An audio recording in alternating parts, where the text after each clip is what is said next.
Thomas Hughes, and he is a Bigfoot communicator. He's a telepathic communicator. He can communicate with Bigfoot. Yes, thank you for joining me tonight. I'm so happy that you accepted my invitation. I'm happy to be here. Now we've talked, and I've heard some of your stories, and I've heard some of your interviews. And you're a Bigfoot telepathic communicator. Yes, you can call me that. Okay, because that's what I read about you. So you have to tell me why you.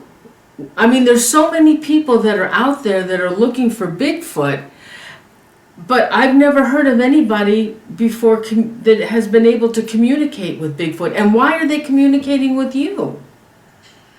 Well, I'll just start back from the beginning when it all started for me. In 2008, my wife at the time and I had both been laid off from the same company, same jobs. And we'd interviewed for the jobs, and of course we couldn't find work, so we were at the bottom of the barrel, so to speak, and I was done. And I even said it out loud. I said, I don't know who's listening, but I'm done. D-U-U-N, done. And I spelled it that way just to emphasize how done I was. And then I opened my mouth and inserted my foot and said the word but. I said, but if you guys want me to stick around for any number of reasons, you're going to have to give me a reason to get up every day. And it went from there. Okay, so you went out into the woods and said this? No, I was sitting in my office outside. Oh. I was still trying to be, the unattainable dream for me was to be a fat, dumb, and happy human. I even went by the initials FDH for fat, dumb, and happy, and it just never worked. No matter what I did, my awareness things wouldn't allow me to be in the same space other people or other souls were in. And so I said what I said, and I was compelled the next day towards researching Bigfoot from the desk, and I started reading sighting reports from different sites here in America, and then I also read Dean Harrison's Yowie Forum over in Australia, and I began reading those and looking for behavior patterns, and I was able to discern a couple of behavior patterns from sighting reports. And also, Diane Fossey was a big hero of mine during that time because through her research or time she spent with silverback gorillas, I was able to figure out that it's as much their decision as it is mine. So I became very clear on the fact that I had made my choice and it was now their turn to make their choice, and that's what I went out the door with, because I didn't follow any of the what has been labeled the good old boy methods of setting up game cameras and everything else. I didn't do any of the things like traditional Bigfoot research do. I went out there very similar to Diane Fossey. And I went out there, and it was in May of 2008. I was walking down a dirt road at my family's place. My family has 900 acres, 10 miles down the road from me. So I was walking down that dirt road, and that's when I saw the female in person. She was about 50 feet away from me or so when I saw her. And did you guys make eye contact? Briefly, we did. She was kind of jogging between a stand of two trees. She was in that open area between two stands of trees, and I looked at her, and she looked at me, and I looked back down at the ground, and what I said out loud was not something that was thought. It was just, it came through me, and I said it out loud. What I said was, my God, how can anyone call them monsters? She's gorgeous. Oh. And she is. And it just kind of went from there. How big was she? Probably about 6.5 feet tall. I would guesstimate that her height was the same as mine. I'm 6 feet 7. Now, what about the smell, the odor that they're supposed to give off? The only smell that I've ever smelled with her is like body odor. Like if you spend working outside in the garden all day. So you were walking in the woods, and all of a sudden, here she comes. Now, usually, I mean, how many people have been trying to search for Bigfoot and make contact with them, and here they made contact with you? Why? Why do you think that is? Again, because I was at the bottom of the barrel and I was ready to go. So you think they were able to pick up on this? I think that life in general was picking up on this, and they want me here for any number of reasons. It's never just one. I wish it was that simple to where it was just one, but it's never just one. So I'm here doing what they asked me to do. And what are they asking you to do? Okay, what are they asking you to do? Well, it's not a specific thing. So I set a new agreement in place in 2009, and the agreement I made is that I would keep putting one foot in front of the other, and if they wanted me to walk through it, they had to put it in front of me. And that was another open mouth insert foot moment, because nowadays I really can't. I stay locked in my house, and just sitting right here in this chair, I can't be a fat, dumb, and happy human, because I get Skype calls, phone calls, emails, and it never stops. It doesn't ever slow down. Wow. So how often are you communicating with these, what do you call them, Bigfoot, Sasquatch, what do you call them? I just call them the hairy folks, and the ones I interact with ask me exactly what I meant with that, by that, because they want to make sure that you're showing them respect that they're showing you. So I had to detail it for them that it's a description of what they are. They're people, so I call them they're folks, and they have hair all over their body that's very visible, so they're hairy. And so I just call them the hairy folks, and they were agreeable to that term that I used with them, so I just call them the hairy folks. So they use telepathy. There's no speech. They use telepathy then to talk with you? Yes, and I call it mind speak, because telepathy is defined as hearing words in your head, and it's not always words. What is always there is emotion or feeling. Sometimes impressions or images come through as well, and then occasionally it is words. But I call it mind speak because all the communication, all minds on this planet emit the same energy, and so when their brain or their mind puts out a communication, it hits your brain or your mind, and then you begin to discern and disseminate what's being conveyed to you. And sometimes I will bounce things back and forth with them to make sure I have the exact meaning of what they're telling me. But I've had too much physical validation on that, where I've, 900 acres of land where there's no humans, and you're told, you're shown what is there. You go out there, and exactly what you were shown is right there. And so that's the kind of physical validation that I've had. And I always ask for validation. That's one thing I'm big on. I don't dismiss anything, but I simply put it over on the back burner as a possibility until I get validation. How do people accept this from you? Do they accept it?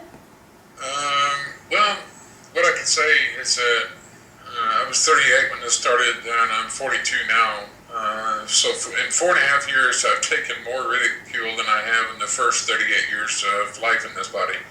I've been called delusional, hoaxer, I live in a dream world, I'm a druggie, you name it, they've called me that before, and I just walk away from those people. I'm like, okay, until you look at yourself and ask yourself what you're doing that's not conducive to you actually seeing one, you probably won't. And so all these groups and all these organizations that are out there searching for Bigfoot, and they are not coming across them. Why is that? Why you, and then all these hundreds and hundreds of people that are searching for Bigfoot? I mean, they can't even get a picture of Bigfoot, can they? Generally, no. The thing that I had to understand, and I got pulled into a very quiet community of people. In fact, I was called by one this afternoon that I haven't spoke to in in about 3 years, and she was bouncing things off me to make sure she was hearing correctly because she communicates with the Sasquatch people much like I do, and she's here in Texas. So I spoke with her this afternoon and was giving her answers to questions that she had that were almost word for word what the Sasquatch people were telling her. And so I was validating for her what she heard from them, the communication that she had with them. And it was a little startling even for me, some of the questions she had, but I conveyed the messages, and I really kind of wish she hadn't called me, but she did, and it just goes like that. Mm. And so are they giving you any special messages? Well, there was one morning I sat down here with coffee, and I finally figured out that tree knocking is one of the forms of communication that they have. Taking a stick or a log, deadfall, something or even a rock, and beating on a tree. Tree knocking is what they call it.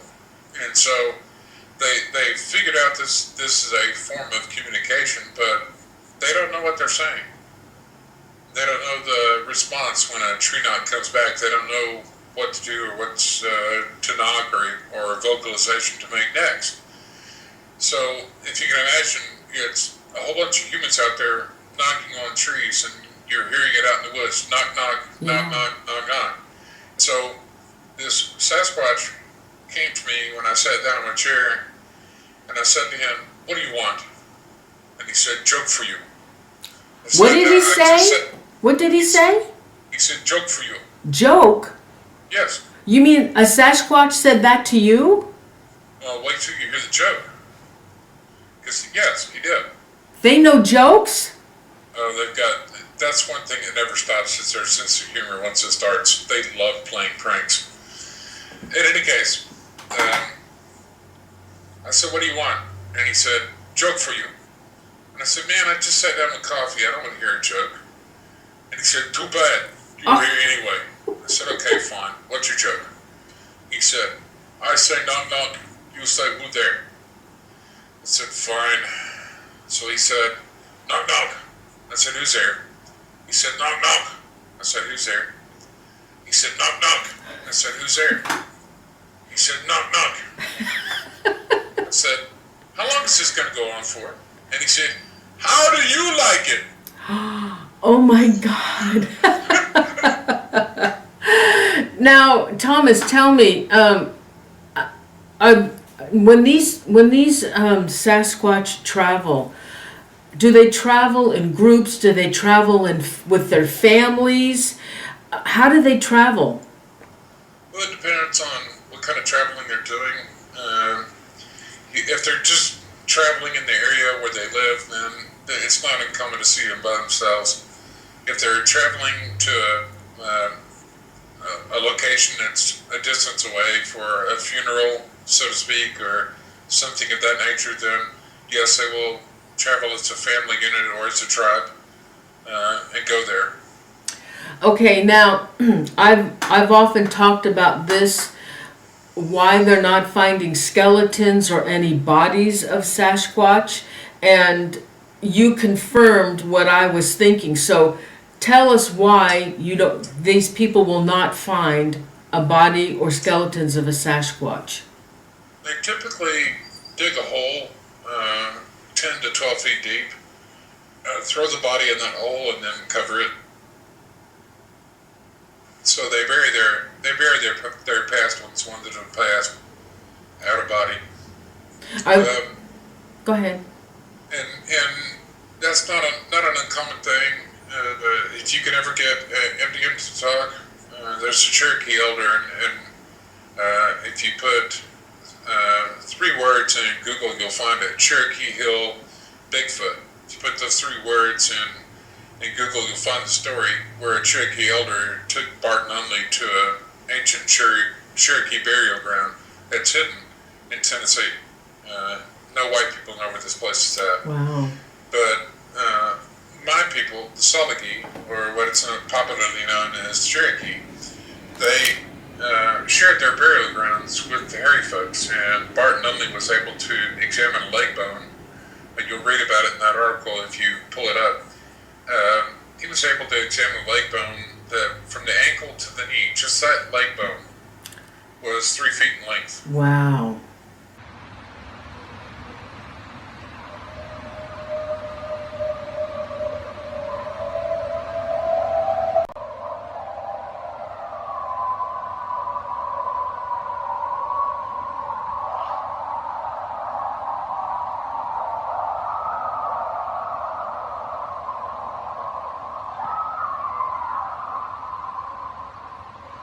Kill of some kind, and they're celebrating effect with the coyotes or the wolves, whatever is in the area. So the wailing, so that wailing isn't something like because somebody died, it's because it's a celebration or something? Yeah, they're celebrating the fact that they have food to eat, and they're giving thanks to the planet, Mother Earth. Oh my God, really? Yes. Because it sounds so sorrowful. The wailing is just so sorrowful and sad. Well, sometimes, and I'd have to listen to it closer, but yeah, sometimes there is. I've heard sounds that are very mournful or sorrowful at times, and I know what those are. So, But you know, go ahead. I'm just so curious about all those sounds that I've heard on YouTube, the whooping, whoop, whoop, whoop sound, and of course the knocking and the howling that they do. Is that a form of communication maybe from another Sasquatch that might be a mile away or something? sometimes, as I understand it, they need to make what's called a physical location call, because they can all mind speak to each other.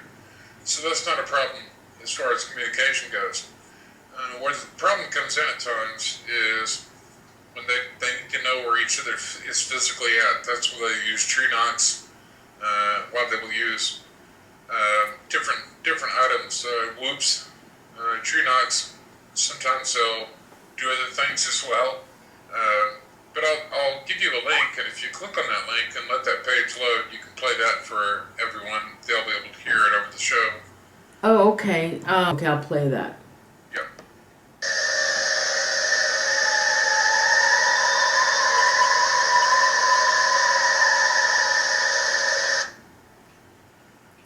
Okay, so what is that? It's a location call, and the female that I've interacted with, I've gone out there early in the morning before the sun comes up, and I'd ask her where she was at, and I would hear in my head, I'm close. And I'd say, well, that's nice, but that doesn't tell me how close or where. And can you make some kind of call? And so she'd make a call very similar to that one. Really? And I'd say back to her, okay, you're about 400 yards from me. Okay, I got it. And that's how I interact with them at times. Now, she also has here the howler. Is that part of Bigfoot? Yeah, all those recordings are possible Bigfoot signs or calls. You can go ahead and play that one if you'd like to. Let me play one more.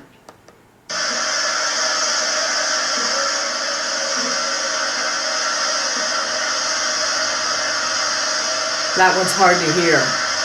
Yes.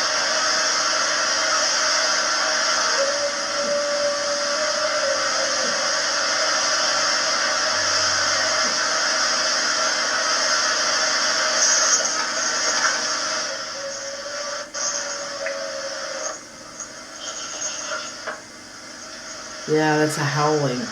Is that a typical sound for a Bigfoot? That howling? Sometimes they will make sounds like that just to see if they get a response, because they're trying to see who's close by physically. So they'll make that kind of sound. Wow. The really good one at the very bottom of the screen is the event. And before you play that one, I'll tell you what went on there. Okay. There's a big description on there. Basically, what was going on is they decided to park at a dead-end road that went into the Natchez County river bottom. And the guy you hear in the recording, I know he had a gun, because he was in a fear state. They were all in a fear state, but they had howls coming at them from 3 different directions. And if anybody knows anything about coyotes or wolves, they don't run 30 or 40 in a pack, and they don't come from 3 different directions, and most importantly, they don't come at humans, because typically here in Texas they get shot at, so they stay away from humans. They see a human. And then also, if you listen to the cadence of the howl and the quality of the voice, that says a lot too. So if you want to go ahead and play that one, Yeah. please do. Okay, this is the event, right? Yes. Okay. Whoa.